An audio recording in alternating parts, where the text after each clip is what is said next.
Orient bell tiles studio से आप देख रहे हैं एबीपी न्यूज। नमस्कार, गुड मॉर्निंग, नमस्ते भारत, बहुत स्वागत है आपका। आप देख रहे हैं एबीपी न्यूज, आपके साथ मैं हूं जिया शर्मा। नमस्ते भारत में 100 बड़ी खबरें फटाफट आपको दिखाएंगे, लेकिन उसके पहले एक बड़ी खबर आपको हम दिखा दें। आज देश भर में बैंक कर्मचारियों की हड़ताल होनी है। ऐसे में हफ्ते में सिर्फ 5 दिन काम की मांग को लेकर बैंक कर्मचारी हड़ताल पर हैं। अपनी मांगों को लेकर आज सड़कों पर भी उतरेंगे बैंक कर्मचारी। यहां पर नारेबाजी की जाएगी और इस हड़ताल की वजह से देश भर में बैंकिंग सेवाओं पर भी असर पड़ सकता है। तो बड़ी जानकारी मिल रही है। आज देश भर में बैंक कर्मचारियों की हड़ताल, हफ्ते में सिर्फ 5 दिन काम की मांग को लेकर लगातार कर्मचारी जो बैंक कर्मी है वो हड़ताल पर अब आज जाने की बात कर रही है। लगातार उनकी ये मांग है।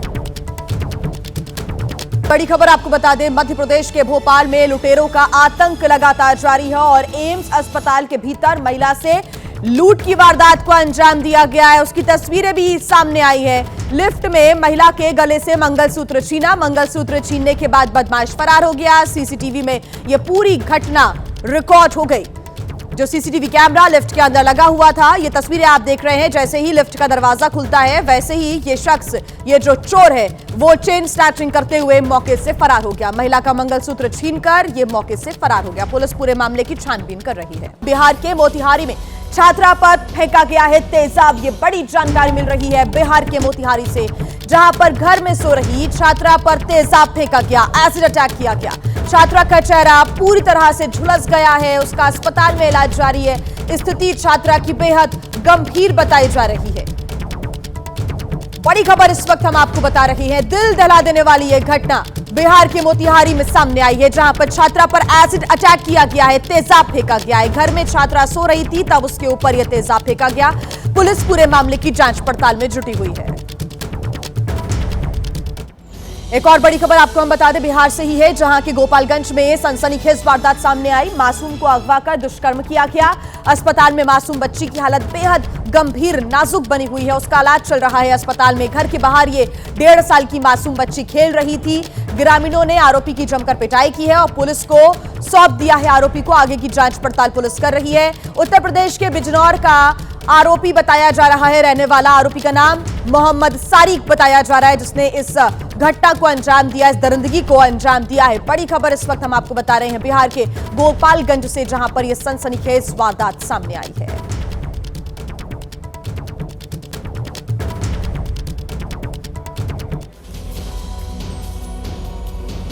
तो आइए आपको 3 तस्वीरें हम दिखा देते हैं बिहार से। तस्वीरें जहां पर अपराधी किस प्रकार से बेखौफ हैं, वो कहीं ना कहीं गवाही देती है। तस्वीरें सामने आई है। एक तरफ जहां मोतिहारी में छात्रा पर तेजाब की घटना सामने आती है, तेजाब फेंक दिया गया, एसिड अटैक किया गया, तो वहीं गोपालगंज में भी इस प्रकार की घटना सामने आई है।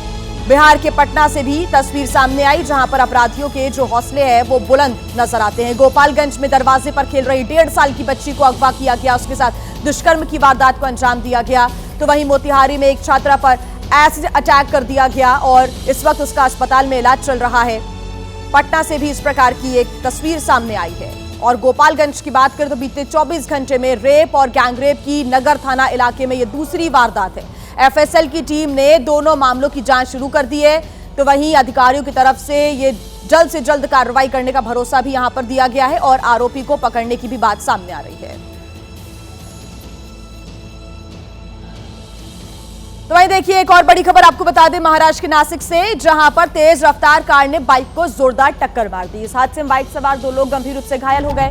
टक्कर मारने के बाद कार सवार फरार हो गया। नाबालिग कार चालक को हिरासत में लिया गया है। सरकारी कर्मचारी का बेटा बताया जा रहा है आरोपी चालक। तो ये बड़ी खबर इस वक्त हम आपको बता रहे हैं महाराष्ट्र से, जहां के नासिक से ये बड़ी खबर। तेज रफ्तार कार ने एक बाइक को जोरदार टक्कर मार दी, जिसका सीसीटीवी फुटेज भी आप देख सकते हैं। तेज रफ्तार के साथ ये कार आती है और आगे चल रही बाइक को टक्कर मारते हुए ये मौके से फरार हो गई। वहां पर कार रुकी भी नहीं, देखा भी नहीं गया कि आखिर किसको टक्कर मारी है, कितना चोट उस युवक को आया है। 2 लोग दरअसल बाइक पर सवार थे और आगे बढ़ती हुई कार नजर आई। दोनों का इलाज अस्पताल में चल रहा है।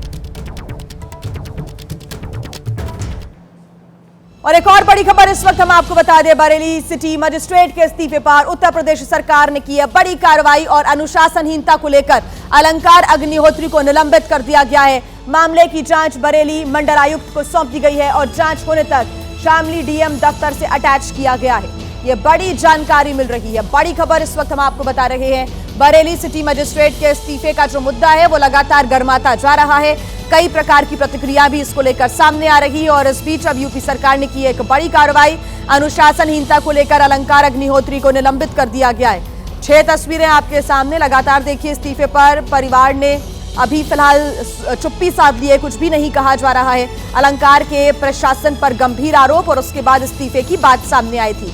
सिटी मजिस्ट्रेट अलंकार ने यह इस्तीफा दिया और एक पोस्टर भी उनका ये जो वायरल हुआ है उसको लेकर अब कई जो बातें हैं वो सामने आ रही हैं, कई प्रतिक्रिया सामने आ रही है। आपको बता दें कि बरेली के सिटी मजिस्ट्रेट अलंकार अग्निहोत्री अपने पद से इस्तीफा देने के बाद चर्चा में है। उन्होंने सरकारी नीतियों से असहमति जताई और इस्तीफा दे दिया, जिसके बाद से वो चर्चा का विषय बने हुए हैं। आपको बता दें कि जिला अधिकारी समेत कई अधिकारियों के मनाने पर भी वो नहीं माने। उनको मनाने के लिए कई नेता भी पहुंचे, लेकिन उन्होंने किसी की बात नहीं सुनी। सिटी मजिस्ट्रेट पद से इस्तीफा देने के बाद उन्होंने सरकारी आवास को भी खाली कर दिया। इसके पहले उन्होंने प्रयागराज में धरने पर बैठे शंकराचार्य स्वामी अविमुक्तेश्वर आनंद से भी फोन पर बातचीत की थी। इसके अलावा अलंकार अग्निहोत्री ने बरेली जिला प्रशासन पर गंभीर सवाल भी खड़े किए और आरोप भी लगाए। उन्होंने दावा किया कि बरेली प्रशासन ने उन्हें 45 मिनट तक बंधक बनाकर रखा। हालांकि अलंकार अग्निहोत्री का इस्तीफा अब तक स्वीकार नहीं किया गया है और इस बीच उत्तर प्रदेश सरकार की तरफ से एक बड़ी यहां पर कार्रवाई की गई है, उन्हें निलंबित कर दिया गया है। एक और बड़ी खबर मिल रही है, सरकार पर पीसीएस अफसर अलंकार का हमला लगातार जारी है और अलंकार अग्निहोत्री कह रहे हैं कि ब्राह्मणों पर अत्याचार किया जा रहा है, ब्राह्मणों का नरसंहार कराने की कोशिश हो रही है। यूजीसी के जो नए नियम सामने आए हैं जिसको लेकर देश भर में विरोध हो रहा है और यूजीसी के नए नियमों से लोगों का शोषण होगा, यह अलंकार अग्निहोत्री ने कहा है। साथ ही कहा है कि ब्राह्मण समाज के जनप्रतिनिधि भी इस्तीफा दें। आपको बता दें कि 26 जनवरी को शंकराचार्य विवाद और यूजीसी के नए नियमों के विरोध में अलंकार अग्निहोत्री ने इस्तीफा दे दिया था।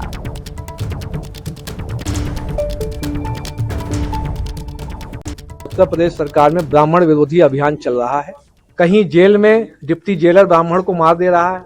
अभी हाल ही की जो 2 हफ्ते के अंदर जो घटनाएं हुई, जिसमें कि माघ मेले में अविमुक्तेश्वर जी महाराज वहां पर स्नान के लिए गए तो उनके शिष्यों के साथ बूढ़े बूढ़े सन्यासियों के साथ आप सोचिए पैरों से, लात से, जूते से मारा गया है। जब प्रशासन के लोग ऐसे मारेंगे तो क्या बाहर के जो अन्य वर्ग के व्यक्ति हैं, क्या आप मैसेज देना चाहते हैं कि जब वो प्रशासन के लोग ऐसे मारे तो वहां तो नरसंहार होगा? जो अभी जो केंद्र सरकार का जो रेगुलेशन आया है उसमें आपने सामान्य वर्ग के अभ्यर्थी जो यूनिवर्सिटी में पढ़ रहे हैं उसको स्वघोषित अपराधी मान लिया। सबसे बड़ी दुर्दशा का कारण यह है कि हमारे समाज के जो हमारे ब्राह्मण समाज के जो एमपी एमएलए हैं वो बिल्कुल मूक दर्शक बनकर बैठ गए हैं। और एक और बड़ी खबर आपको प्रयागराज से बता दें, जहां पर शंकराचार्य स्वामी अविमुक्तेश्वर आनंद का धरना लगातार जारी है। 10वां दिन है आज धरने का और शंकराचार्य के समर्थन में अब प्रयागराज उनके जो भक्त हैं और साधु संत हैं वो भी पहुंच रहे हैं, बड़ी संख्या में आ रहे हैं। शंकराचार्य के अंचल स्थल पर जमकर नारेबाजी भी हो रही है। बता दें कि 18 जनवरी को प्रशासन के रवैये से नाराज होकर शंकराचार्य स्वामी अविमुक्तेश्वर आनंद धरने पर बैठ गए थे और तब से लेकर अब तक 10वां दिन आज है धरने का। वो लगातार धरना प्रदर्शन कर रहे हैं और उनके समर्थन में अब न्याय मार्च निकालने की तैयारी है। सामाजिक संगठन और हाईकोर्ट के अधिवक्ता सिविल लाइन सुभाष चौराहे से हनुमान मंदिर तक न्याय मार्च भी निकाला जाएगा। हाथ में पोस्टर लिए बरेली के सिटी मजिस्ट्रेट अलंकार अग्निहोत्री की इस तस्वीर ने हड़कंप मचा दिया है, क्योंकि पोस्टर पर जो लिखा है वो वर्तमान में देश के अंदर सबसे बड़े विवादित मुद्दे हैं। पद से इस्तीफा देने वाले सिटी मजिस्ट्रेट अलंकार अग्निहोत्री ने भी पोस्टर के जरिए यूजीसी के नए नियम को काला कानून बताया। शंकराचार्य और संतों के अपमान के मुद्दों को भी उठाया। इस पोस्टर पर बाइकॉट बीजेपी और बाइकॉट ब्राह्मण एमपी एमएलए भी लिखा था। यही नहीं, एक चिट्ठी में सिटी मजिस्ट्रेट अलंकार अग्निहोत्री ने लिखा, प्रयागराज माघ मेले में शंकराचार्य अविमुक्तेश्वरानंद जी के शिष्यों के साथ मारपीट और भारत सरकार की ओर से जारी गजट में रॉलेट एक्ट जैसे यूजीसी रेगुलेशंस 2026 से आहत होकर उत्तर प्रदेश प्रांतीय सिविल सेवा से त्यागपत्र दे रहा हूं। अलंकार अग्निहोत्री 20 मई 2025 से बरेली के सिटी मजिस्ट्रेट के पद पर तैनात हैं। आप एक ऐसी व्यवस्था का निर्माण करके जा रहे हैं जिसमें कि हम लोग एक दूसरे से लड़ेंगे, सरनेम देख के, जाति देख के, उपजाति देख के एक दूसरे से लड़ेंगे, मारेंगे एक दूसरे। क्या आप चाहते हैं कि देश में सिविल वार की सिचुएशन डेवलप हो जाए? अब देखिए, इसके पहले उत्तर प्रदेश के मुख्यमंत्री योगी आदित्यनाथ के बयान से सियासी गर्मी बढ़ गई है। उन्होंने शंकराचार्य विवाद के बीच एक बड़ा बयान दे दिया है और कहा है कि संविधान और व्यवस्था के ऊपर कोई नहीं है। ऐसा मानना संविधान की अवमानना है। जब भी संविधान के मूल भाव को कमजोर करने की साजिश होती है तो आप इस बात को देखते होंगे कि कहीं न कहीं से इस सुगबुगाहट भी शुरू हो जाती है। संगम पर शंकराचार्य के शिविर के बाहर हंगामे के बाद सीएम योगी आदित्यनाथ का ये बयान आया। उन्होंने किसी का नाम लिए बिना ही कहा, कोई व्यक्ति अगर ये कहता है कि मैं न्याय से ऊपर हूं, मैं संविधान से ऊपर हूं, मैं व्यवस्था से ऊपर हूं, तो मुझे लगता है कि वह भारत की संविधान की अवमानना कर रहा है। सीएम योगी ने साफ साफ कहा कि किसी की मनमानी नहीं चलेगी। अगर कोई व्यक्ति कहता है कि बनाई गई व्यवस्था पर मेरा विश्वास नहीं, जो मैं कहूंगा वही सब कुछ होगा, ये नहीं चल सकता। अब देखिए, एक तरफ तो मुख्यमंत्री योगी आदित्यनाथ उत्तर प्रदेश में कानून का राज और व्यवस्था के हिसाब से शासन चलाने का दावा करते हैं, तो दूसरी तरफ उनकी ही सरकार में डिप्टी सीएम केशव प्रसाद मौर्य 9 दिन से धरने पर बैठे हैं। शंकराचार्य को मनाने में लगातार वो जुटे हुए हैं। मैं तो बस चरणों में प्रणाम करता हूँ, प्रार्थना करता हूँ, स्नान करें संगम में, और बहुत सारे जो भारतीय संस्कृति को मानने वाले हैं, पूजने वाले हैं, वह इसका इंतजार कर रहे हैं। मैं तो प्रार्थना कर सकता हूँ। केशव प्रसाद मौर्य कई बार इस तरह की अपील कर चुके हैं। बार बार प्रार्थना करने के बाद भी शंकराचार्य स्वामी अविमुक्तेश्वरानंद संगम तट पर धरना जारी रखे हैं। देखिए, वो भगवान शंकराचार्य हैं, मैं तो निवेदन कर सकता हूँ, मानना न मानना उनका अधिकार। इस मामले पर योग गुरु स्वामी रामदेव ने भी एक बार फिर से कहा कि शासन, संतों और शंकराचार्य को एक दूसरे से विवाद नहीं करना चाहिए। पालकी में जाकर के स्नान करें कि पैदल जाकर के स्नान करें, नॉर्मल तरीके से स्नान करें कि वीआईपी स्नान करें, भैया स्नान का पुण्य है, पालकी का पुण्य नहीं। तो देखिए, शंकराचार्य विवाद पर बीजेपी विधायक स्वामी बालमुकुंद आचार्य ने भी अपना पक्ष रखा है। स्वामी बालमुकुंद ने दोषी अधिकारियों पर कार्रवाई की मांग की और कहा है कि शंकराचार्य के सम्मान में कमी करने को कड़ा दंड मिले, धर्म गुरुओं का अपमान नहीं होना चाहिए। हालांकि उन्होंने राजनीतिक साजिश का अंदेशा भी जताया है। शंकराचार्य स्वामी अविमुक्तेश्वरानंद से अपील करते हुए कथावाचक धीरेन्द्र शास्त्री ने कहा, हम यही कहेंगे कि संवाद से इसका हल निकाला जाना चाहिए और दोनों पक्ष बैठ करके संवाद करें ताकि सनातन का हास्य परिहास ना हो। कांग्रेस ने शंकराचार्य और बरेली के सिटी मजिस्ट्रेट लंकार अग्निहोत्री के इस्तीफे का मुद्दा बनाकर एक बार फिर सरकार को घेरा। जिस तरीके के कानून लोगों पर थोपे जा रहे हैं, उससे आम जनमानस में भी आक्रोश है, अधिकारी वर्ग में भी आक्रोश है। इसीलिए जो अच्छे और ईमानदार अधिकारी हैं, वो उत्तर प्रदेश में काम नहीं करना चाहते। और आइए अब आपको एक और बड़ी खबर हम बता दें, पटना से, जहां पर नीट की तैयारी करने वाली छात्रा की मौत की जांच लगातार जारी है और एक कदम और आगे ये जांच बढ़ गई है। दरअसल फॉरेंसिक रिपोर्ट में पुरुष के सीमन की पुष्टि के बाद अब डीएनए सैंपल लिया गया है। सूत्र बताते हैं कि जहानाबाद में एफएसएल की टीम ने कुल 15 लोगों के ब्लड सैंपल लिए। इनमें संदिग्धों के साथ गर्ल्स हॉस्टल की बिल्डिंग का मालिक तो था ही, साथ में परिवार के 5 लोगों का भी सैंपल लिया गया। 15 लोगों में वो लोग भी थे जिनके नंबर छात्रा के मोबाइल पर हैं। पुलिस ने छात्रा के मोबाइल नंबर का सीडीआर निकलवाकर संदिग्धों के नाम शॉर्टलिस्ट किए हैं। तभी संदिग्धों से डीएनए सैंपल लिए जाएंगे और एफएसएल रिपोर्ट से मैच किए जाएंगे। माना जा रहा है कि डीएनए रिपोर्ट से मामले में बड़ी सफलता मिलेगी और दोषियों की पहचान हो सकेगी। तो वहीं डीएनए सैंपलिंग के लिए माता पिता और भाइयों का सैंपल लिए जाने पर भी बवाल हो रहा है। पूर्णिया से सांसद पप्पू यादव ने परिवार वालों के डीएनए टेस्ट को शर्मनाक बताया। पुलिस वालों की कार्यशैली पर सवाल उठाए। अपने सोशल मीडिया पोस्ट में लिखा, कितनी बेगैरत है बिहार पुलिस। नीट छात्रा के भाई, पिता, मामा का डीएनए टेस्ट किया। उन्हें न्याय न दे बदनाम कर रही है पुलिस। वो परिवार मेरा है। पटना के जिस प्रभात मेमोरियल हॉस्पिटल पर सच्चाई छिपाने से लेकर लीपापोती करने तक के आरोप लगे, उसके प्रमुख खुद को अभिमन्यु बताकर बदला लेने की बात कर रहे हैं। अभिमन्यु कलयुग का एक एक का दरवाजा खोलूंगा, एक एक को जमीन में गाड़ कर नबूद कर दूंगा। छात्रा की मौत पर जिम्मेदारों ने मुंह मोड़ने का भी काम किया। बिहार के डीजीपी विनय कुमार से जांच पर सवाल हुआ तो जवाब देने की बजाय वो गाड़ी का गेट बंद कर वहां से निकल गए। गणतंत्र दिवस खत्म हो गया, समाप्त हो गया सर। छात्रा की मौत पे भी सर आपको पत्र लिखा। अब हम आपको दिखाते हैं उत्तर भारत की तस्वीरें, क्योंकि अमेरिका की ही तरह उत्तर भारत के पहाड़ी इलाकों में भारी बर्फबारी हो रही है लगातार और हिल स्टेशंस बर्फिस्तान में तब्दील हो चुके हैं और इस बर्फिस्तान में सब परेशान भी हो रहे हैं, खासतौर से वो पर्यटक जो गए तो थे बर्फ का आनंद उठाने के लिए, मजा लेने के लिए, लेकिन जाम और भयंकर बर्फ ने उन्हें सजा दे दी।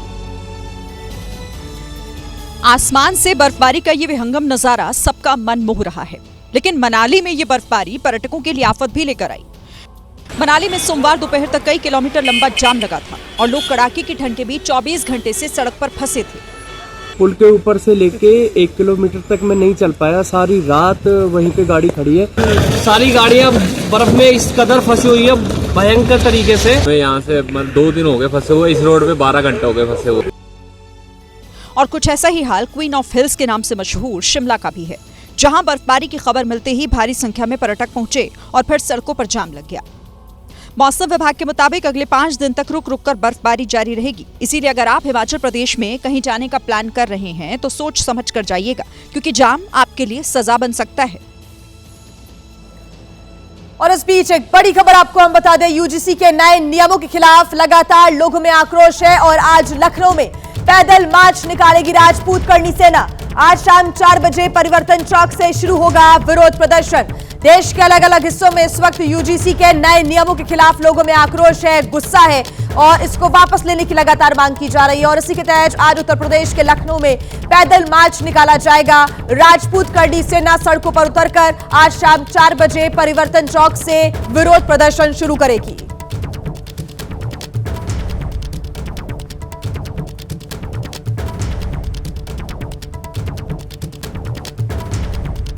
खबरों में आगे बढ़ते हैं, बात करेंगे उत्तराखंड की, जहां की धामी सरकार 4 धाम यात्रा को लेकर एक बड़ा फैसला ले सकती है। प्रदेश में चर्चा यह है कि यह फैसला यात्रा में गैर हिंदुओं की एंट्री से जुड़ा हुआ है और इसको लेकर सरकारी स्तर पर भी विचार विमर्श चल रहा है। उत्तराखंड में मौजूद 4 धामों को हिंदू धर्म का सबसे पवित्र स्थान माना जाता है और अब देश भर में एक सवाल चर्चा का विषय बन गया है कि क्या इन 4 धामों में गैर हिंदुओं की एंट्री पर रोक लगने वाली है। इस दिशा में पहला कदम गंगोत्री मंदिर समिति ने बढ़ाया है, जिसने साफ कह दिया है कि अब किसी भी गैर हिंदू को मंदिर में प्रवेश नहीं करने दिया जाएगा। मंदिर समिति गंगोत्री की तरफ से ये घोषणा करते हैं कि किसी भी गैर हिंदू को माँ भगवती गंगा के जो मंदिर है उसमें आने से रोका जाएगा। पूर्णतः उनके लिए, गैर हिंदू के लिए माँ भगवती गंगा का जो मंदिर है, गंगोत्री धाम है, वो वर्जित होगा। गंगोत्री धाम में गैर हिंदुओं के प्रवेश पर पाबंदी लगाने का फैसला रविवार को हुई श्री गंगोत्री मंदिर समिति की बैठक में सर्वसम्मति से लिया गया है। मंदिर समिति की ओर से जानकारी दी गई है कि ये पाबंदी सिर्फ गंगोत्री धाम पर ही नहीं बल्कि मां गंगा के शीतकालीन निवास मुखबा पर भी लागू होगी। तो देखिए, जो शुरुआत है वो गंगोत्री मंदिर समिति की तरफ से हुई और अब बद्रीनाथ केदारनाथ मंदिर समिति ने भी इसी दिशा में कदम उठाने की बात कही है। समिति ने 4 धाम और उससे जुड़े हुए 48 तीर्थ स्थलों में गैर हिंदुओं के प्रवेश पर प्रतिबंध का प्रस्ताव रखा। समिति का कहना है कि ये पर्यटन स्थल नहीं बल्कि सनातन धर्म के सर्वोच्च आध्यात्मिक केंद्र है, जहां प्रवेश को नागरिक अधिकार के बजाय धार्मिक परंपरा के तौर पर देखा जाना चाहिए और स्थानीय लोग इससे सहमत हैं। मंदिर समिति ने जो फैसला लिया ये स्वागत योग्य है, क्योंकि हमारा सनातन, हमारे 4 धाम जिनके प्रति जो हिंदुओं की आस्था है, वहाँ जो है गैर हिंदू अगर जाता है तो वो जो है आस्था पे जो है वो कलंकित करता है। कहा जा रहा है कि ये फैसला सनातन परंपराओं का सम्मान करते हुए लिया जा रहा है, क्योंकि 4 धाम आस्था और साधना का केंद्र है, न कि सामान्य पर्यटन स्थल। जो ये कदम उठाया गया है ये सिर्फ एक धाम में नहीं सभी धामों में होना चाहिए। सरकार भी खुद से आगे बढ़ने की बजाय मंदिर समितियों के फैसले पर निर्भर है और साफ कह दिया है कि जो समिति तय करेगी उसी दिशा में सरकार भी आगे बढ़ेगी। तो वही उसका संचालन करते हैं। हमने कहा है कि उनकी जो भी उसमें राय होगी या जो उनका मत होगा उसके अनुसार ही सरकार आगे बढ़ेगी और ये स्थान हमारे बहुत पौराणिक महत्व के स्थान हैं। 4 धाम यात्रा शुरू होने से पहले इस मुद्दे पर अंतिम निर्णय सामने आने की संभावना जताई जा रही है, जिस पर प्रदेश ही नहीं बल्कि देश भर के श्रद्धालुओं की नजर टिकी हुई है। देखिए, जब भी गैर हिंदू शब्द का इस्तेमाल किया जाता है तो इसका मतलब यह होता है कि हिंदुओं को छोड़कर बाकी किसी भी धर्म के लोग मंदिर में प्रवेश नहीं करेंगे। लेकिन जमीन पर सिर्फ और सिर्फ एक विशेष धर्म को लेकर ही बात होती है और विपक्ष भी कहता है कि ऐसे फैसले एक विशेष समुदाय को ध्यान में रखकर ही लिए जाते हैं। गैर हिंदू का मतलब ये हुआ कि मंदिर में ना तो सिख आएंगे, ना ईसाई आएंगे और ना ही वो मुसलमान आएंगे, जिनको ध्यान में रखते हुए मंदिर समिति ये फैसला ले रही है। सवाल ये है कि क्या ये नियम लागू होने के बाद कोई विदेशी श्रद्धालु मंदिर में दर्शन नहीं कर पाएगा?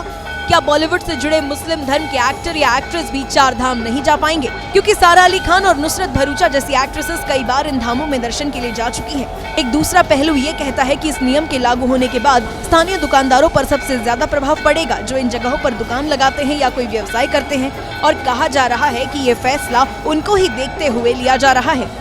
हमें इनसे कोई दिक्कत नहीं है, ये काम करने आते हैं, नाई का काम भी करते हैं, घोड़े खच्चर का काम करते हैं, हमें इन लोगों से कोई दिक्कत नहीं है। लेकिन आए दिन उत्तराखंड में जो इनके मामले बढ़ते जा रहे हैं, अभी हमने उत्तरकाशी में देखा, एक रेडी वाला जो है हमारी माँ बेटी बहनों को जो है वीडियो बना रहा था अपने फ़ोन पे। तो ये सारी चीज़ें हम देखते हैं, फूक जिहाद होता है, लव जिहाद होता है। ये लोग धंधा करने कम और यहाँ पे जो है माहौल ख़राब करने ज़्यादा आते हैं। अप्रैल के महीने में बद्रीनाथ के कपाट खुल जाएंगे और तभी पता चलेगा कि ये फैसला क्या रंग दिखाएगा। और इस बीच एक बड़ी खबर हम आपको बता दें, पटना नीट छात्रा की मौत केस में एसआईटी की जांच तेज कर दी गई है। एसआईटी की टीम ने 6 संदिग्धों के डीएनए सैंपल लिए हैं। सूत्रों के हवाले से जानकारी मिल रही है और सभी सैंपल को एफएसएल की जो रिपोर्ट है उससे मैच कराया जाएगा। साथ ही सूत्रों के हवाले से जानकारी की जिनके सैंपल लिए उनका हॉस्टल में आना जाना था। लगातार इस पूरे मामले को लेकर जांच पड़ताल का दौर जारी है। हमारे संवाददाता शशांक हमारे साथ जुड़ गए हैं। शशांक, इस पूरे मामले को लेकर जांच पड़ताल तेज, आज किस प्रकार से पुलिस कार्रवाई को आगे बढ़ाएगी? क्योंकि एसआईटी की टीम ने अब डीएनए सैंपल लिए हैं और उसकी जांच की बात कही जा रही है। जी बिल्कुल, देखिए हमारे सूत्र बता रहे हैं कि पटना के गर्दनीबाग हॉस्पिटल में 6 संदिग्धों का डीएनए सैंपल लिया गया है। एसआईटी टीम ने 6 संदिग्धों का डीएनए सैंपल कलेक्ट कराया है और सभी सैंपल सील बंद कर एफएसएल को जो है भेजे गए हैं। इन संदिग्धों के डीएनए का मिलान जो है एफएसएल द्वारा तैयार की गई जो प्रोफाइल है उससे किया जाएगा। आपको बता दें, फॉरेंसिक टीम ने अपनी रिपोर्ट एसआईटी को सौंपी है, जिसमें छात्रा के अंडरगारमेंट में मेल स्तंभ की पुष्टि हुई है। उसके बाद से इस बात की शंका जताई जा रही है कि छात्रा के साथ रेप हुआ है। परिजन यही आरोप लगा रहे हैं कि रेप कर जो है वो हत्या की गई है। और आपको बता दें, फॉरेंसिक रिपोर्ट आने के बाद से जो जांच है वो डीएनए मिलान की ओर जो है वो शिफ्ट हो गया है। आगे भी जो संदिग्ध लगेगा उसका डीएनए सैंपल जो है वो लिया जाएगा और एफएसएल रिपोर्ट से मैच किए जाएंगे। माना जा रहा है कि डीएनए रिपोर्ट से मामले में बड़ी सफलता मिलेगी और दोषियों की पहचान जो है वो हो सकेगी। जिन संदिग्धों का जो कल डीएनए सैंपल देर रात लिया गया है, उन लोगों का शंभू हॉस्टल में आना जाना था। कॉल डिटेल और लोकेशन डेटा ने शक को जो है और गहरा दिया है। बना के रखिएगा इस पूरी जांच पड़ताल को लेकर, जो भी खुलासे होंगे, जो भी अपडेट होगा आगे आपसे हम लेते रहेंगे। फिलहाल शुक्रिया तमाम जानकारी के लिए।